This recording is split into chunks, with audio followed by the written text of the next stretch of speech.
Drama कफील के हर fan की एक ही ख्वाहिश थी कि ज़ेबा को चाहिए कि वो जामी से डाइवोर्स ले ले, लेकिन ऐसा होने वाला नहीं था। और अब ड्रामा की स्टोरी आगे बढ़ रही है। जामी मज़ीद एक्सपोज होता जा रहा है। अब जामी के घर तक पुलिस आ जाएगी और उसे अरेस्ट करके ले जाएगी। पता चलेगा कि वो फाइनेंशियली तौर पर भी एक करप्ट इंसान है। जामी के बहन भाइयों से रब्ता किया जाएगा, लेकिन वो भी उसकी किसी भी तरह की मदद करने से इनकार कर देंगे। अब ज़ेबा अपने माँ बाप के पास आएगी और आकर कहेगी कि मेरे शौहर की हेल्प करो, यानी मेरी हेल्प करो। क्योंकि इस दौरान ज़ेबा और उसके घरवालों को भी पता चल चुका होगा कि ज़ेबा जामी के बच्चे की मां बनने वाली है। अब जामी सिर्फ उसका शौहर नहीं रहा, बल्कि उसके होने वाले बच्चे का बाप भी बनने वाला है। ज़ेबा का बाप उसे समझाएगा कि ऐसा शख्स कभी नहीं सुधरता और जामी हमेशा ऐसा ही रहेगा। अगर तुम्हारा बच्चा होने भी वाला है तो हमारा भी कुछ लगता है, हम खुद ही तुम्हें सपोर्ट करेंगे, तुम जामी को छोड़ दो। लेकिन ज़ेबा इस बात के ऊपर राज़ी नहीं होगी।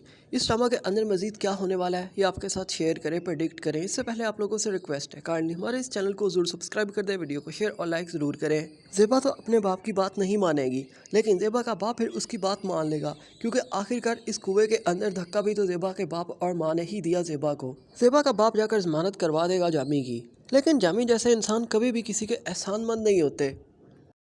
जामी जैसे लोग समझ रहे होते हैं अगर किसी शख्स ने उनकी हेल्प कर दी है तो वो हेल्प करना उसकी रिस्पॉन्सिबिलिटी था। यहाँ पर जामी की डिमांड्स बढ़ती ही जाएंगी, हालांकि उसे एहसानमंद होना चाहिए था ज़ेबा और उसके फादर का। कफील के अंदर आप देखोगे ज़ेबा डाइवोर्स भी नहीं लेगी, लेकिन इसी तरह से स्ट्रगल करती रहेगी सारी ज़िंदगी।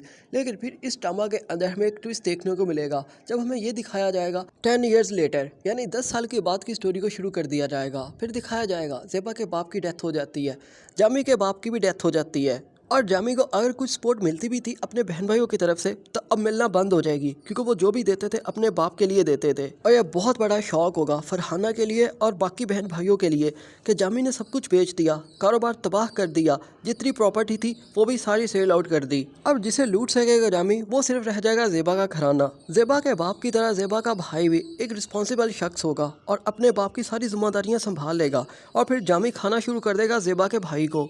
क्योंकि कफील एक ड्रामा नहीं है बल्कि एक लेसन है। जो लोग बिना सोचे बिना देखे अपनी बेटियों की शादियां कर देते हैं, और शादी के बाद उन्हें पता चलता है कि जिस खानदान के साथ या जिस लड़के के साथ उन्होंने ताल्लुक़ जोड़ा है वो करप्ट लोग हैं। और कफील हमें समझाता है कि जब भी अपनी बहनों की अपनी बेटियों की शादियां करो तो इतना जान लेना काफ़ी नहीं है कि हम इनके बाप दादाओं को जानते हैं, बल्कि उस लड़के के बारे में पूरी की पूरी इन्वेस्टिगेट करो जिसको आप अपनी बहन अपनी बेटी देने जा रहे हो।